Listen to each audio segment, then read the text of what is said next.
Good morning, students. Today we are going to learn Chapter 3 Taro's Reward.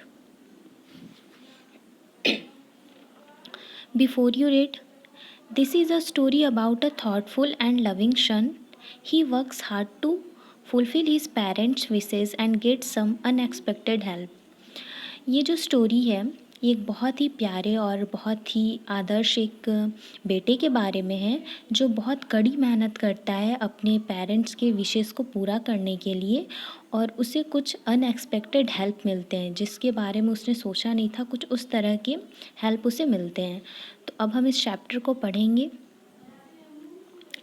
A young woodcutter named Taro lived with his mother and father on a lovely hillside. एक बहुत ही जवान would cutter का मतलब होता है लकड़ी काटने वाला, जिसका नाम था तारो।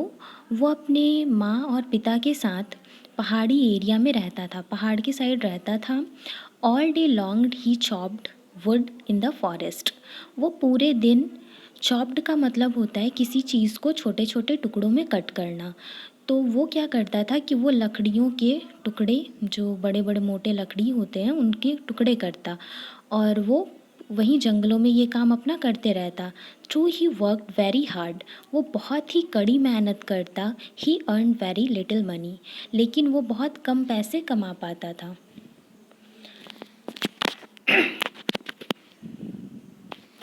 This made him sad. और जिसके कारण कि उसे बहुत बुरा लगता था, बहुत दुखी होता था वो। For he was a thoughtful son and wanted to give his old parents everything they needed. वो बहुत सैड रहता था कि मैं इतनी मेहनत करके भी बहुत कम पैसे कमा पाता हूँ। और वो हमेशा ऐसा सोचता था, वो एक बहुत अच्छा बच्चा था, बहुत अच्छा बेटा था और वो यही चाहता था कि मैं अपने पेरेंट्स को वो सारी चीज़ें दे सकूं जो वो चाहते हैं, जो उनकी इच्छा हो, मैं उनकी इच्छा को पूरी कर सकूं। One evening when Taro and his parents were sitting in a corner of their hut, एक दिन शाम में क्या होता है कि तारो और उसके जो पेरेंट्स थे वो एक कॉर्नर पे, अपने जो झोपड़ी थी उसके कॉर्नर में बैठे हुए थे।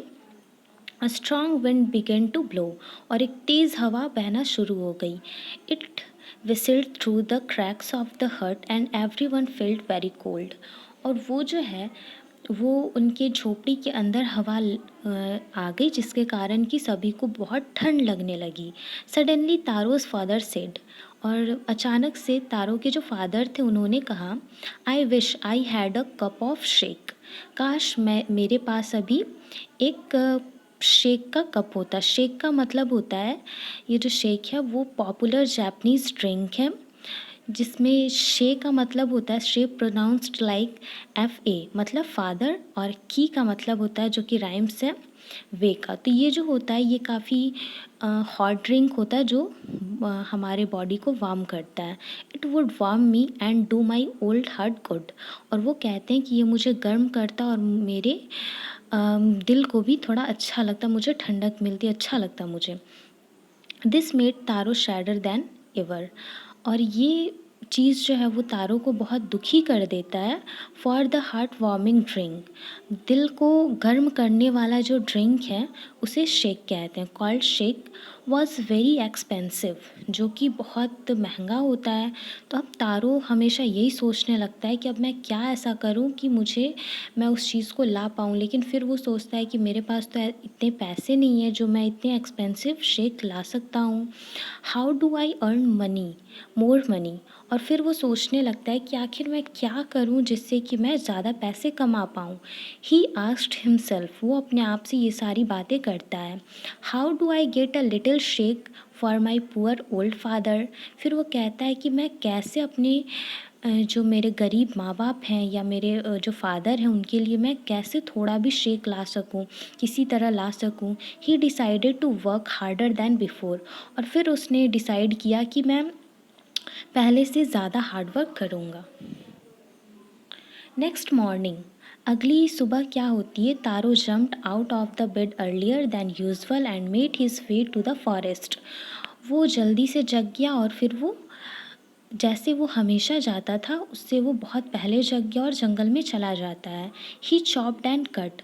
वो सारी चीज़ों को, जो लकड़ियाँ थी, पेड़ के जो लकड़ियाँ थी, उन्हें काटता है। Chopped and cut as the sun climbed at soon he was so warm that he had to take off his jacket. और जल्दी ही उसे बहुत ज़्यादा गर्मी लगने लगी, क्योंकि सूर्य निकलने के बाद बहुत ज़्यादा गर्मी उसे लगने लगी, और उसने अपना जैकेट निकाल दिया।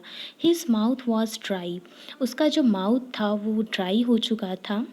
And his face was wet with sweat, और उसका जो फेस था वो पसीने से पूरी तरह गीला हो चुका था। My poor old father he thought, और वो सोच रहा था कि मेरे गरीब father, if only he was as warm as I, काश मैं अभी जितना गर्म हूँ उतना मेरे फादर हो पाते, काश मैं उनके लिए शेक ला पाता। And with that he began to chop even faster, और फिर ये सोचने के बाद वो और तेज़ी से चॉप करने लगता है। Thinking of the extra money he must earn to buy the shake to warm the old man's bones, और फिर यही सोचता है कि किसी तरह मुझे एक्स्ट्रा मनी अर्न करना है और मेरे फादर के लिए मुझे वो शेक लाना है, ताकि उनकी हड्डियों को भी मैं उन्हें गर्मी दे सकूं, उन्हें जो चाहते हैं मैं उन्हें दे सकूं। देन सडनली तारो स्टॉप्ड चॉपिंग, और तब अचानक से तारो जो है वो चॉपिंग यानी कि वो लकड़ी काटना वो बंद कर देता है, स्टॉप कर देता है। What was that sound he heard, फिर वो सोचता है कि आखिर ये कैसी आवाज़ है जो मुझे सुनाई दे रही है। Could it possibly be rushing water, फिर वो सोचता है कि क्या ये पानी के गिरने की आवाज़ है। तारो could not remember even seeing or fearing a rushing stream in that part of the forest, और फिर तारो को ये समझ में नहीं आता कि मैंने आज तक तो ऐसा कुछ नहीं सुना, तो ये अचानक से ये क्या सुनाई दे रहा है। ही वॉज थ्रस्टी, और वो काफ़ी प्यासा था। The axe dropped out of his hands and he ran in the direction of the sound, और क्योंकि वो बहुत प्यासा था इसलिए वो अपने कुल्हाड़ी को नीचे गिराता है, अपने हाथों से गिराता है, और वो दौड़ता है उस साउंड की तरफ जिधर से वो साउंड आ रहा था। Taro saw beautiful little waterfall hidden behind the rock, Taro जो है वो बहुत सुंदर वाटरफॉल देखता है, एक चट्टान के पीछे वो छुपी हुई थी। Kneeling at a place where the water flowed quietly, फिर जो तारो है वो अपने घुटने पे बैठ जाता है, और वहाँ पे वो अपने हाथों से एक छोटा सा कप बनाकर दोनों हाथों को अटैच करके एक कप जैसा बना करके ही cupped a little in his hands and put it to his lips, वो अपने घुटने के बल बैठ करके और वहाँ पर दोनों हाथों को लगाकर उससे पीने लगता है पानी को। वॉज इट वाटर, फिर वो कहता है क्या ये पानी था, और वॉज इट शेक, या फिर ये शेक था। He tested it again and again, वो उसे बार बार टेस्ट करता है। And always it was the delicious shake instead of the cold water, और हर बार वो एक डिलीशियस शेक लगता, बल्कि वो ठंड पानी की जगह वो एक शेक जैसा टेस्ट उसमें से आता था। Taro quickly filled the pitcher he had with him, और तारो जो है वो सडन उसके बाद बहुत जल्दी ही उसके साथ एक पिक्चर था, पिक्चर यानी कि कुछ इस तरह का जैसा कि इसमें बना हुआ है, इस तरह का उसके पास था जो एक घड़े की तरह होता है, वो निकालता है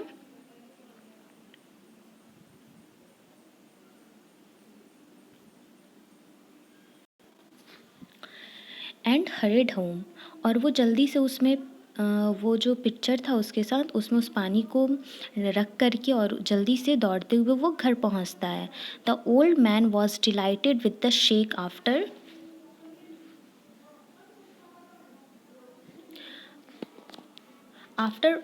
only one swallow of the liquid he stopped shivering and did a little dance in the middle of the floor, और वो जो उसके ओल्ड फादर थे वो एक ही शेक लेने के बाद, एक ही बार उसे पीने के बाद वो काफ़ी खुश हो जाते हैं, उनके शरीर में एक अलग से झंझनाहट होती है, और वहाँ पे वो मिडिल ऑफ द फ्लोर वहाँ पे वो सामने डांस करने लगते हैं।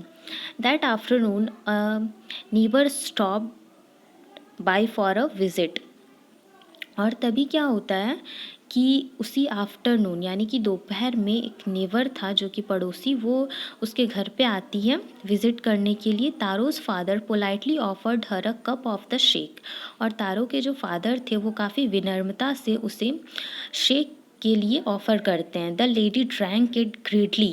ग्रेडली का मतलब होता है लालची। तो वो जो लेडी थी वो उसे बार बार पीती है and thank the old man, और वो उस ओल्ड मैन को शुक्रिया कहती है। Then Taro told her the story of the magic waterfall. और फिर जो तारो था वो उस लेडी को उस वाटरफॉल झरने के बारे में सारी स्टोरी बताता है। Thanking them for the delicious drink she left in a hurry. By nightfall she had spread the story थॉट आउट द होल विलेज। और फिर उसी रात तक वो जल्दी से वहाँ से निकलती है और उसी रात भर में वो पूरे गांव वालों को ये न्यूज़ दे देती है। यानी कि ये जो न्यूज़ थी ये पूरे गांव में फैल जाती है।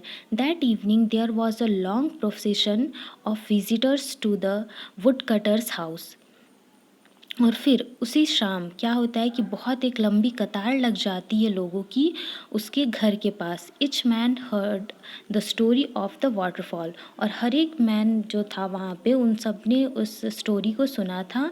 And took a ship of the shake in less than an hour the picture was empty. और उसके बाद क्या होता है कि लगभग एक ही घंटे में वो जो उसका पिक्चर था वो ख़त्म हो जाता है। वो सारे लोग मांगने आते हैं, उन्हें देने के बाद जो वो लाया था वो ख़त्म हो जाता है। Next morning Taro started for work even earlier than the morning before. अगले दिन जो क्या होता है सुबह में जब तारो अपने काम पे जाता है, बहुत जल्दी जब सुबह में वो जाता है, ही carried with him the largest picture he owned. और वो अपने साथ बहुत बड़ा एक और बड़ा लेकर के वो घड़ा जैसा वो पिक्चर वो लेकर के जाता है। For he intended first of all to go to the waterfall. When he reached it, he found to his great surprise all his neighbors there. जब वो वहाँ पहुँचता है तो वो देखता है, वो सरप्राइज़ हो जाता है वहाँ देख कर के कि बहुत वहाँ पर उसके जो पड़ोसी हैं उनकी बहुत बड़ी कतार वहाँ पे लगी हुई है।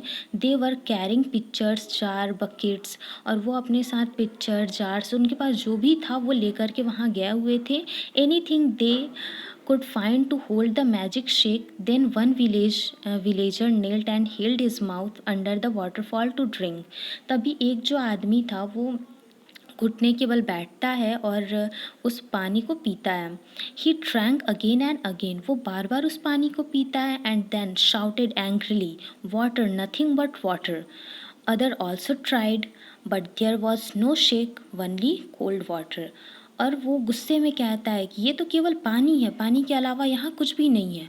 और लोग भी वहाँ ट्राई करते हैं और सभी लोग कहते हैं कि अरे हाँ ये तो केवल ठंडी पानी है और कुछ भी नहीं है। We have been tricked. वो कहता है कि हम लोगों के साथ ट्रिक किया गया है, यानी कि हम लोगों के साथ धोखा किया गया है। Shouted the villagers where is Taro. और फिर ये चिल्लाते हुए सारे विलेजर्स कहते हैं कि आखिर तारो कहाँ है। Let us drawn him in this waterfall. चलो और हम लोग उसे ढूंढ करके इस झरने में डुबो देंगे। But Taro had been wise enough to slip behind the rock when he saw how things were going. और जो तारो था वो काफ़ी तेज़ था, चालाक था। वो क्या करता है कि जब ऐसा सिचुएशन देखता है तो वो एक पत्थर के पीछे छिप जाता है ऐसी चीज़ें देख करके। He was nowhere to be found. और वो फिर कहीं दिखाई नहीं देता, हर जगह लोग उसे ढूंढते हैं। Muttering their anger and disappointment the villagers left the place one by one. और फिर एक दूसरे से बुदबुदाते हुए, मटरिंग करते हुए जो हैं सारे गुस्से में थे विलेजर्स, और वो नाराज़ होकर के वहाँ से, निराश होकर वहाँ से चले जाते हैं एक एक करके।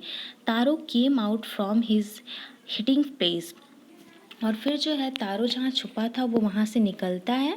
वॉज इट ट्रू, क्या ये सही है। ही वॉन्डर्ड, वो काफ़ी आश्चर्य में पड़ जाता है। Was the shake a dream, क्या शेक एक सपना था।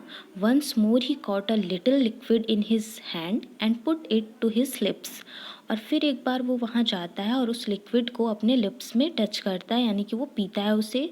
It was the same fine shake. और फिर उसे लगता है कि अरे ये तो सेम वही शेक है। To the thoughtful sun, the magic waterfall gave the delicious shake. To everyone else, it gave only cold water.